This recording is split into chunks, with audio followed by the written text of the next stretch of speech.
Sebi, congratulations on the massive victory. How did you get it done today? Yeah, I mean, it was a lot of tense moments for sure. But, I think today was the ultimate thing was belief, going back to, just believing, committing into every shot. And, luckily I got it done at the end. Hey, Sebi, Adam Ross, Florida Tennis. We just had Carlos, and he talked about serving out a match as being the toughest thing. You had 2 opportunities the first time. Can you talk about the difference in both and how you got it done? Thank you. Well, yeah, it's definitely the toughest thing to do in tennis. It's probably double the task when you're playing against Carlos. You can feel his presence when, there's an important moment. He plays his best tennis in important moments. And, I was kind of chuckling at myself at the changeover when I lost that 5-3 game in the third. I was like, oh, here we go again. So, I learned from it. I knew I went out wide on the first serve in the second set. Wasn't going to go there again. So, learned from it. Happy with it. To piggyback on that, Ryan Harrison was fired up. I spoke to you and Ryan at the DBO about the process. How is that? I mean, obviously that's going pretty well for you guys. Yeah, I mean, it's just, it's a lot of fun. We work really hard. But, I think one of the best things about Ryan is, we do the work, we talk it over, we discuss, and, then we try to be normal. We don't try to overdo it with the tennis. Don't try to have too many emotions. And, I think that's really been helping me is, even after tough matches, talk it out, move on and then learn from our mistakes and, ultimately have fun again. Hey, Seb, I know you've beaten Carlos before. He wasn't #1. This is your first time ever against world #1. You're 1-0. Yeah. Think about what's your thought process going into a #1. Is it like, I have no pressure, it's all on him, or there is the challenge and the nerves going against a great player like that? No, I mean, honestly, before the match, I didn't even know I'd never played a world #1. So, yeah, I mean, ultimately it is just a ranking. There's so many amazing players that could be world #1 right now. But yeah, I mean, from the beginning, I mean, the whole day, all I wanted was, just take care of my side of the court. Wasn't gonna have a bad attitude. Wasn't not gonna be committed and believing. I think that's one thing when you're playing against these higher ranked players is you kind of lose that belief a little bit. But from the whole match, that's all I wanted in myself. Sebi, congratulations. After Carlos breaks you in the second set, you lost again 14 of the last 15 points. You were serving love 1, love 30. What do you change in that moment, or what do you think? Because the momentum was from Carlos, and after that love 30, you start to play well again. Well, the good thing is I wasn't thinking about that, honestly. Yeah, that would probably put me in a little bit more trouble. I think that's one of the best things about tennis. Everything can turn so fast. Just like Carlos. From 3-5 down, 30-all or whatever it was, or 15-30 to 7-5. It just goes in an instant. And I think that's one of the keys in tennis is to slow it down. Go back to what's been working. Luckily, Ryan at that point he got up and he was talking to me what to do a little bit better, and that was a massive key today. And then relying on my serve. I think without my serve today, I don't think I would be standing here right now. Hey Seb, congratulations on the win. After you lost early at the Australian Open, you made the decision to go and play in San Diego in the final, and you made the final, and obviously that pays off right now.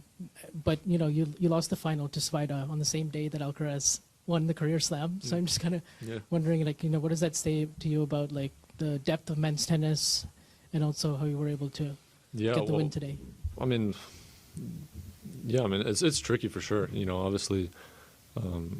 I needed certain things that's the reason why I went to go play San Diego was, just to try to put myself in those stressful situations. I've been injured for so long and missed so many months and, got down a really dark hole. And, those were important weeks for me just to kind of figure myself out. And, obviously I wasn't playing the tennis that I'm playing today, but, especially mentally, I didn't feel great. And, it gave me a little bit of boost of confidence was to just throw myself back in those stressful situations, put myself in a match and, live in those, just kind of just nasty moments during a match, just those stressful environments. And, definitely helped me. I don't think if I didn't play San Diego, I don't think I'd be sitting here right now.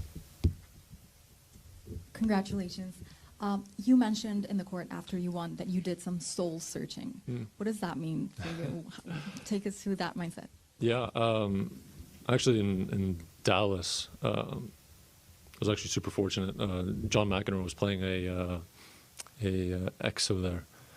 You know, and I was pretty fortunate that he took a couple minutes out of his day to, you know, just talk with me. You know, and that was one of the things that, you know, we really talked about is, you know, trying to find my identity on the court.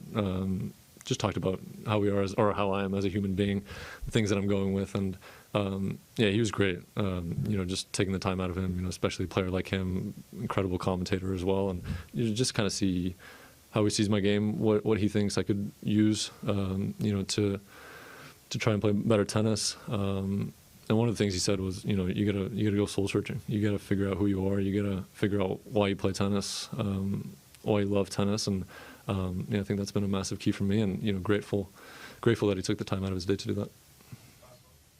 Hi, congrats on the match.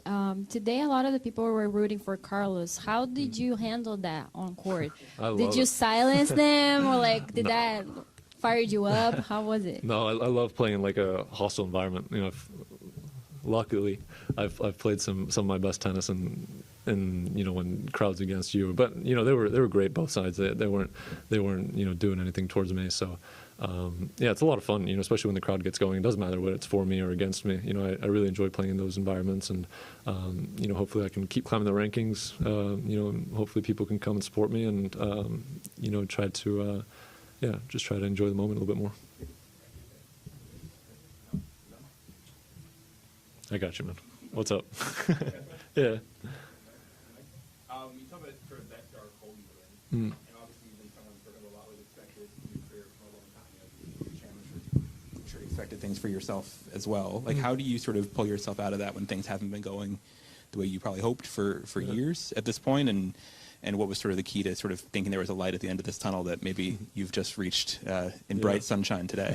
Well, yeah, throwing yourself back into the fire. I think that's the only way to get through difficult moments is, you know, keep pushing through, keep, you know, don't get off the train, don't want the easy way out. I think, you know, a lot of the times when I've been playing certain matches, you know, that's kind of been the way for me is to start spraying balls a little bit, you know, and then kind of just from that moment, you know, I think I did a great job of accepting not perfect tennis. You know, I think I'm a perfectionist. I hate it. But, you know, as a tennis player, it's super difficult when you always want to be perfect. You know, and there's some moments in a match where you're playing terrible, but, you know, you got to grip your teeth into it and you got to battle. And, you know, I think that's something that I've kind of learned about myself, you know, to keep going in those moments, not lose that belief. And, you know, I think that's been a big key for me recently is to you know, win these tight matches and, you know, continue on the path that I'm going in. You know, obviously there's going to be moments that are bad, there's going to be moments that are good,